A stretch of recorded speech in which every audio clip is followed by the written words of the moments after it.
Olá, meus amigos, olá, minhas amigas do Legislação Integrada. Aqui quem fala é o professor Bruno Valente. Nossa conversa de hoje é sobre o informativo 1222 do STF. Então, antes de começar aquele convite, se inscreve no nosso canal, seja no Spotify, Deezer, Apple Podcasts, Google Podcasts ou no YouTube, e ativa o sininho para ficar sabendo sempre que tiver conteúdo. Nos segue também no Instagram, @legislação_integrada, onde todo dia tem novidade. E já deixa aquele like, compartilha com aquele amigo, ou naquele grupo de WhatsApp, ou ainda na sua rede social preferida. Tudo isso fortalece demais esse projeto e é um grande incentivo à sua continuidade. Então, sem mais delongas, vamos para o primeiro julgado de hoje. E o primeiro julgado foi inserido na Constituição Federal, destaque da seguinte forma: a resolução do CONAMA, que altera os limites máximos de emissão de poluentes atmosféricos provenientes de turbinas a gás para a geração de energia elétrica e afasta a incidência dos referidos limites para plataformas totalmente eletrificadas localizadas além do mar territorial brasileiro, aqui se chama offshore, tá? Quando a geração elétrica de cada tubo gerador for inferior a 100 megawatts, atendeu ao regime de urgência regulatória. Então, aqui a controvérsia é saber se a Resolução 501 de 2021 do CONAMA, Conselho Nacional do Meio Ambiente, é constitucional, ou se ela viola os princípios da prevenção, da precaução e da vedação ao retrocesso ambiental. E aqui, gente, nós precisamos primeiro saber alguns conceitos, né? Então, o que seria uma plataforma totalmente eletrificada e offshore, tá? Então, vamos lá. Primeira coisa, ser uma plataforma offshore significa que é uma plataforma de exploração de petróleo e gás instalada no mar. Beleza. E o que significa ser uma plataforma totalmente eletrificada? Isso aqui, gente, significa que é uma plataforma que é mais moderna do que aqueles equipamentos mais antigos que são movidos a gás. E aí, basicamente, qual é o efeito prático disso? Dentre outros, né? É que se trata de um modelo de geração de energia menos poluente em relação àquelas plataformas de petróleo e gás convencionais, mais antigas. Aí o que a resolução 501 de 2021 do CONAMA fez? Ela disse, olha, caso se trate de uma plataforma offshore totalmente eletrificada, se cada turbo gerador gerar menos de 100 megawatts, não terá limite de emissão de poluentes atmosféricos. Basicamente trouxe lá uma tabela com os limites e não havia ali uma limitação para esse tipo específico de gerador de energia. E aí, isso é constitucional ou isso é inconstitucional? Entendeu-se que é constitucional, que isso não viola o princípio da vedação ao retrocesso ambiental, porque, na verdade, esse tipo de plataforma já é menos poluente. E aí, quando se limita, não é, aquelas turbinas com geração inferior a 100 megawatts, já se parte do pressuposto que aquilo ali vai ter uma emissão menor do que uma turbina convencional, que não seja totalmente eletrificada, e por se tratar de uma potência menor, não é, seria também uma emissão relativamente baixa. Então, dessa forma, como se trata de algo limitado, isso não viola o princípio da precaução, nem o princípio da prevenção e muito menos o princípio da vedação ao retrocesso em matéria ambiental. Na verdade, o que se verificou foi que essa resolução buscou incentivar uma tecnologia que é menos poluente. Inclusive, o julgado traz um dado de que, em média, esse tipo de tecnologia é 20% menos poluente do que os modelos convencionais. Beleza? Então, como é que ficou o destaque? A resolução do CONAMA, que alterou os limites máximos de emissão de poluentes atmosféricos provenientes de turbinas a gás para a geração de energia elétrica e afasta a incidência dos referidos limites para plataformas totalmente eletrificadas, localizadas além do mar territorial brasileiro, quando a geração elétrica por cada turbogerador foi inferior a 100 megawatts, atendeu ao regime de urgência regulatória. Próximo julgado foi inserido no Marco Civil da Internet, e aqui é confusão, tá? Treta grande mesmo. E aqui temos o julgamento de diversos embargos de declaração em faces da tese de repercussão geral, tema 987. A tese é gigantesca e ela foi alterada em alguns pontos, então eu vou fazer o seguinte, eu vou ler o destaque primeiro, e no final não vou reler o destaque, tá? Mas eu vou lendo com vocês ponto a ponto dessa tese de repercussão geral, de uma forma não tão detida, porque nós já tratamos desse tema de forma muito exaustiva no informativo que trouxe, né, essa tese. Então, vocês podem ver no material escrito qual foi o número do informativo e até lá, se for o caso, mas eu acho que nem vai ser necessário, na verdade. E aí aqui eu vou tentar dar o foco maior naquilo que é novidade, tá? Não vai ter releitura ao final, então muita atenção, porque é uma tese muito grande, trata de muitos pontos e vamos focar aqui no que é novidade. Então, destaque, a tese de repercussão geral número 987 deve ser ajustada para estabelecer que a responsabilidade dos provedores de internet por atos decorrentes de danos gerados por terceiros é, em regra, solidária e baseada no sistema de notificação extrajudicial, ressalvando-se hipóteses específicas de incidência do regime de ordem judicial prévia e fixando a presunção relativa de culpa para conteúdos impulsionados pagos e mecanismos artificiais de disseminação inorgânica de conteúdos ilícitos. Beleza, então tivemos alterações na tese de repercussão geral, né? Vamos então ler como é que ficou o texto da tese agora e eu vou frisar mais aquilo que é novidade em virtude do julgamento desses embargos de declaração.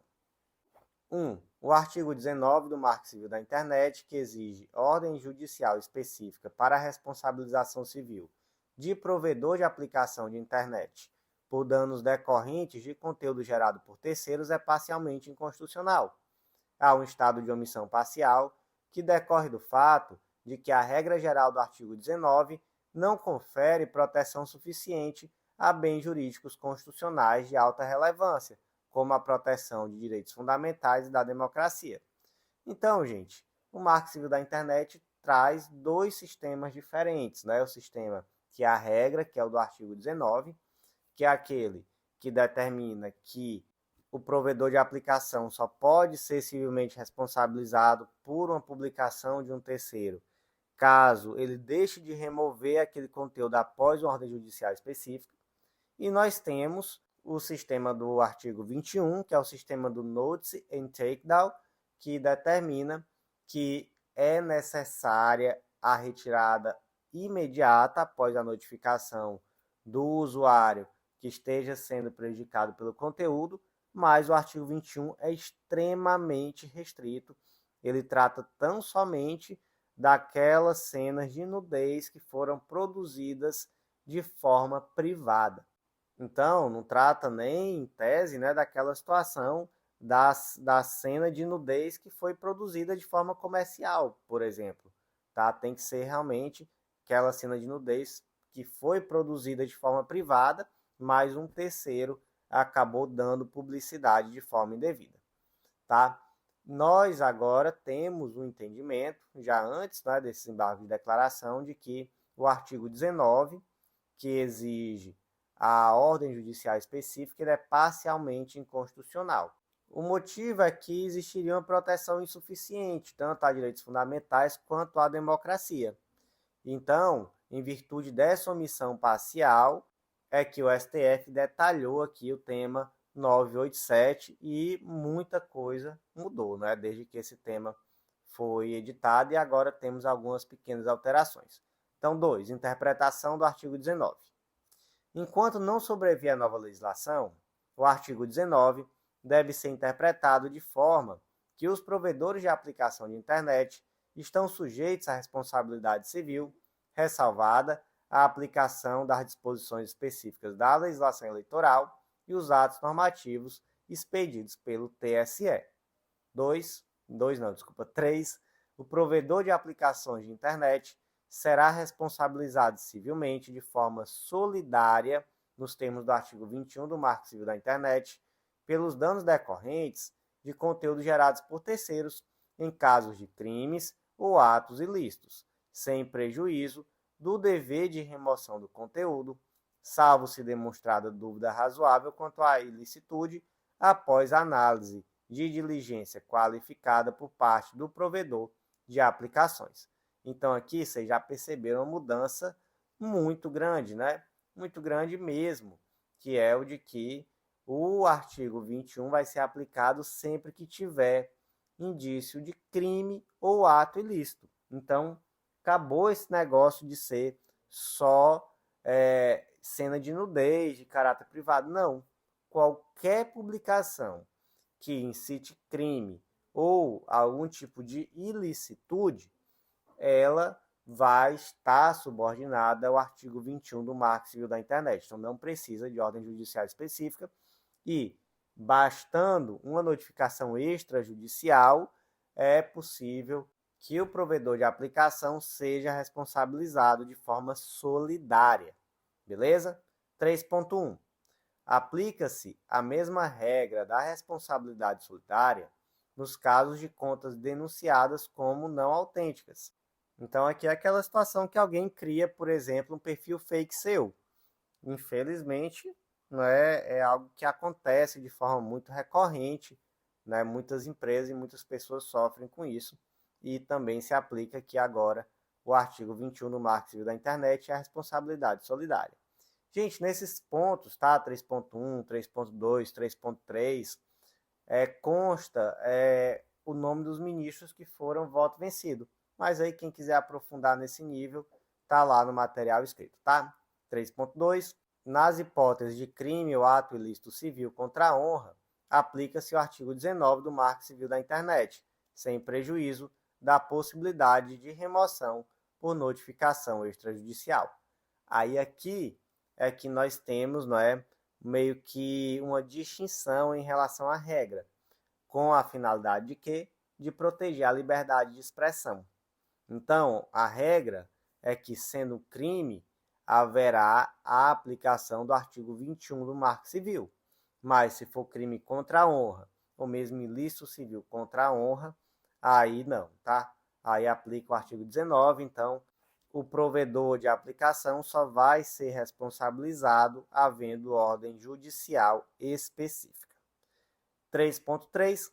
Em se tratando de sucessivas replicações do fato ofensivo já reconhecido por decisão judicial, todos os provedores de redes sociais deverão remover as publicações com idêntico conteúdo, independentemente de novas decisões judiciais, a partir da notificação judicial ou extrajudicial.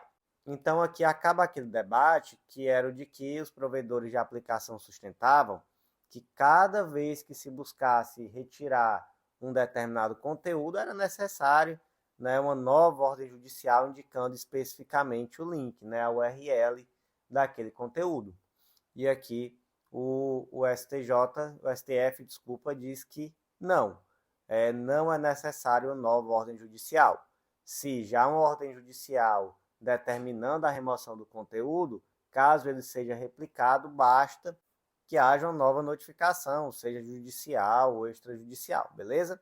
Tá, e quando é que se aplica o artigo 19 do Marco Civil da Internet ainda? Temos aqui no 3.4, aplica-se o artigo 19 do Marco Civil da Internet ao provedor de serviços de e-mail, exclusivamente no que diz respeito às comunicações interpessoais resguardadas pelo sigilo de comunicação. B.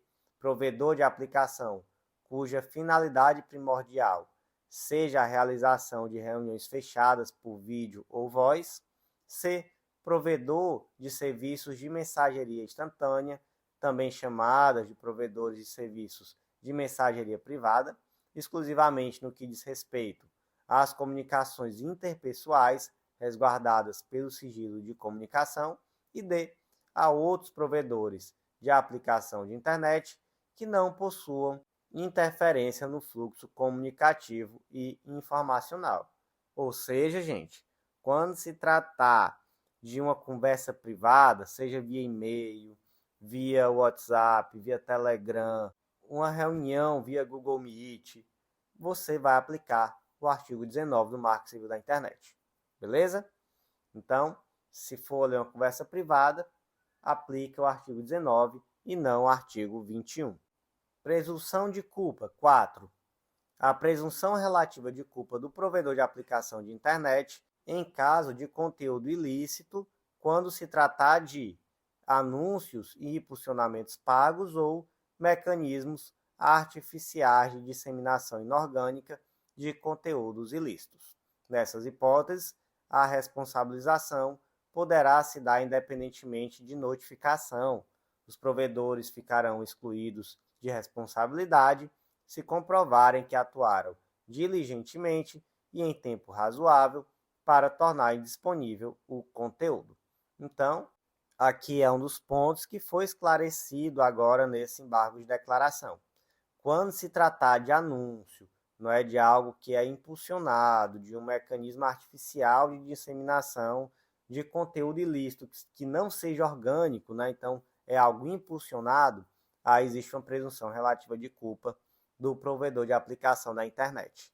E aí, nesse caso, nem precisa de qualquer tipo de notificação para que haja uma responsabilização civil. E quando é que esse provedor vai deixar de ser responsabilizado? Só quando ele demonstrar que atuou de forma diligente e em tempo razoável para tornar o conteúdo indisponível. Beleza? Próximo ponto. Dever de cuidado em caso de circulação massiva de conteúdos ilícitos graves. Aqui, tratando, né, de conteúdos muito graves. 5. O provedor de aplicação de internet é responsável quando não promover a indisponibilização imediata de conteúdos que configurem as práticas de crimes graves previstos no seguinte rol taxativo. Então, aqui é um sistema ainda mais restrito. Então, nesse caso aqui, desses crimes específicos, se o provedor de aplicação da internet ele não demonstrar que indisponibilizou esse conteúdo, ele vai ser responsabilizado independentemente de qualquer coisa, tá? Então, quais são os crimes graves previstos nesse rol taxativo? São as condutas e atos antidemocráticos, aí traz aqui os artigos do Código Penal. Crime de terrorismo, o ato preparatório de terrorismo, tipificado na Lei 3.260 de 2016. Crimes de induzimento, instigação ou auxílio a suicídio ou a automutilação, artigo 122 do Código Penal. Incitação à discriminação em razão da raça, coetnia, religião, procedência nacional, sexualidade ou identidade de gênero. Aí traz aqui os artigos da Lei de Combate ao Preconceito, Lei 7716 de 89. Crimes praticados contra a mulher em razão da condição de sexo feminino, inclusive os conteúdos que propaguem ódio às mulheres. Aí traz também os dispositivos da Lei Maria da Penha, Lei 10.446 de 2002, Lei 14.192 de 2021, enfim, também dispositivos do Código Penal. Crimes sexuais contra pessoas vulneráveis, pornografia infantil e crimes graves contra criança e adolescente, também os dispositivos aqui do Código Penal e do ECA, e o crime de tráfico de pessoas, beleza? Aí, ainda tratando sobre o ponto 5, né? Esse dever de cuidado em circulação massiva de conteúdos ilícitos graves. Aí o julgado agora, a tese, melhor dizendo, agora detalha. 5.1. A responsabilização dos provedores de aplicação de internet prevista neste item diz respeito à configuração de falha sistêmica. E o que é uma falha sistêmica? 5.2. Considera-se falha sistêmica imputável ao provedor de aplicação de internet deixar de adotar adequadas medidas de prevenção ou remoção dos conteúdos ilícitos anteriormente listados, configurando violação do dever de atuar de forma responsável, transparente e cautelosa. 5.3.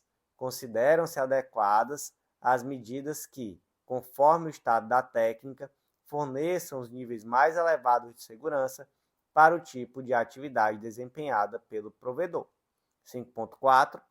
A existência de conteúdo ilícito de forma isolada, atomizada, não é por si só suficiente para ensejar a aplicação da responsabilidade civil do presente item. Contudo, nessa hipótese, incidirá o regime de responsabilidade previsto no artigo 21 do Marco Civil da Internet. 5.5. Nas hipóteses previstas neste item, o responsável pela publicação do conteúdo removido pelo provedor de aplicação da Internet poderá requerer judicialmente seu restabelecimento mediante a demonstração da ausência de ilicitude.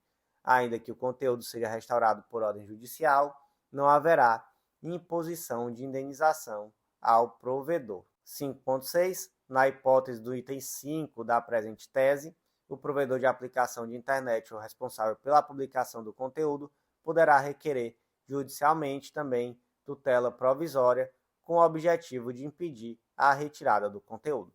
Então, gente, veja só. Quando é que a responsabilidade do provedor de aplicação aqui, nesses casos relacionados a publicações que tratem desses crimes graves? Quando há uma falha sistêmica. O que é uma falha sistêmica? É quando o provedor deixa de adotar as melhores medidas disponíveis para prevenção e remoção desses conteúdos ilícitos. Então, tem que atuar de forma responsável, transparente e cautelosa. Beleza? Não há responsabilidade com base nesse sistema quando se tratar tão somente de uma publicação isolada, de algo assim, né, atomizado, né? Agora, mesmo nesse caso, poderá haver a responsabilidade nos termos do artigo 21 do Marco Civil da Internet. São duas coisas diferentes, né? Aqui, nos termos do artigo 21 do Marco Civil da Internet, é quando alguém requer que esse conteúdo seja indisponibilizado e a plataforma deixa de indisponibilizar. Aí é possível. Agora, essa verificação de falha sistêmica, aí não é possível tão somente com base em publicações isoladas. Aí, outras questões, nesses casos é possível, obviamente, que o autor da publicação busque judicialmente a tutela para restabelecer o conteúdo, inclusive buscando a tutela provisória com esse objetivo, e mesmo nesse caso em que o conteúdo seja restaurado por ordem judicial, não haverá imposição de indenização ao provedor. Isso aqui é algo importante no sentido de blindar, não é, o provedor de aplicação, porque senão ele ficaria meio que entre a cruz e a espada, né? Com o receio de retirar aquele conteúdo e ter que indenizar ou deixar de retirar e por isso também precisar indenizar, beleza? Ponto 6 aqui também, uma questão que foi estabelecida agora por esse embargo de declaração. Marketplaces. Os provedores de aplicação de internet que funcionarem como marketplaces respondem civilmente de acordo com o Código de Defesa do Consumidor. Então, se for um marketplace, né, uma loja virtual, aí você não vai olhar para o Marco Civil da Internet, você vai olhar para o CDC. Então, vai verificar se existe ali uma conduta abusiva, uma publicidade enganosa, enfim, né?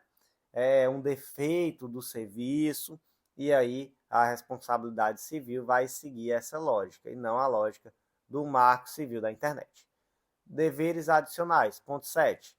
Os provedores de aplicação da internet deverão editar autorregulação que abranja necessariamente sistemas de notificação, devido processo e relatórios anuais de transparência em relação a notificações extrajudiciais, anúncios e impulsionamentos. 8.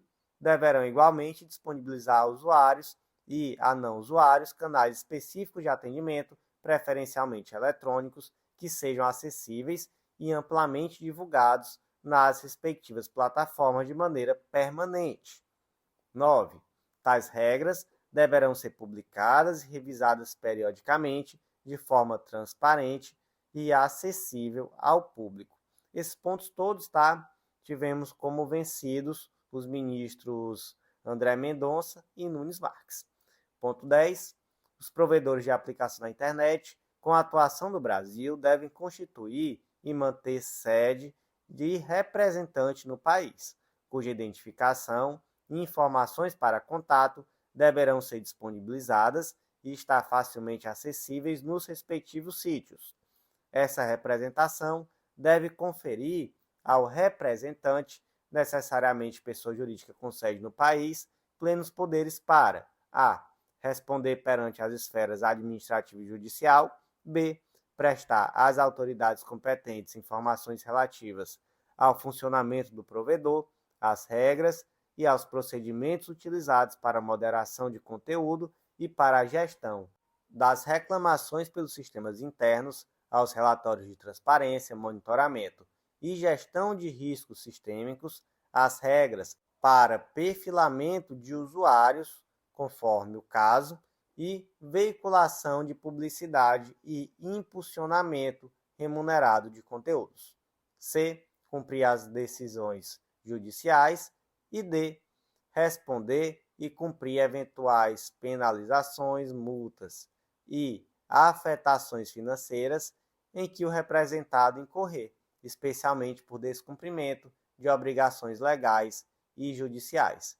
Aqui vencido só o ministro André Mendonça. Quanto à natureza da responsabilidade, aqui nós temos também um dos pontos que foi esclarecido nos embargos de declaração. 11. Não haverá responsabilidade objetiva na aplicação da tese aqui enunciada. Ou seja, sistema de responsabilidade civil aqui é o sistema subjetivo. Então, demanda análise de culpa, beleza? Não confunda com a questão de que existe uma presunção relativa de culpa do provedor naqueles casos de anúncio e impulsionamento, tá? É diferente você ter uma presunção relativa de você ter um sistema objetivo. No sistema objetivo você não discute culpa, não precisa de culpa. Aqui, a presunção relativa simplesmente é uma presunção que pode ser desconstruída, uma vez que demonstre que não há culpa, não há responsabilidade. Então, são duas coisas bem diferentes, não confunda. E, por último, agora, apelo ao legislador. 12. Apela-se ao Congresso Nacional para que seja elaborada legislação capaz de sanar as deficiências do atual regime quanto à proteção dos direitos fundamentais, sem prejuízo da atribuição do Poder Executivo de regulamentar a matéria na forma do artigo 84, inciso 4º, e dispor sobre a organização, a competência e o funcionamento da administração federal, nos termos do artigo 84, inciso 6º, a linha A da Constituição Federal, especialmente no que se refere às funções de regulação, fiscalização e apuração das obrigações impostas aos provedores de aplicação da internet, nos termos desta decisão, modulação dos efeitos temporais. 13. Para a preservação da segurança jurídica, a presente decisão produzirá efeitos ex nunc a partir da data da publicação da ata de julgamento, 5/8/2025, ficando ressalvados da modulação apenas atos continuados ou permanentes aos quais se aplicará a presente tese, respeitadas as decisões transitadas em julgado. E, por último, o prazo para implementação das obrigações estruturais, 14. Os provedores de aplicação da internet terão prazo de 60 dias, contados da publicação da ata de julgamento dos presentes embargos de declaração, para a implementação das obrigações a eles impostas no item 5. Item 5 é aquele que trata sobre o dever de cuidado para a circulação massiva de conteúdos ilícitos graves. Beleza, gente? Ficamos então por aqui, tese gigantesca, né? Mas voltamos com a parte 2 e eu te aguardo lá.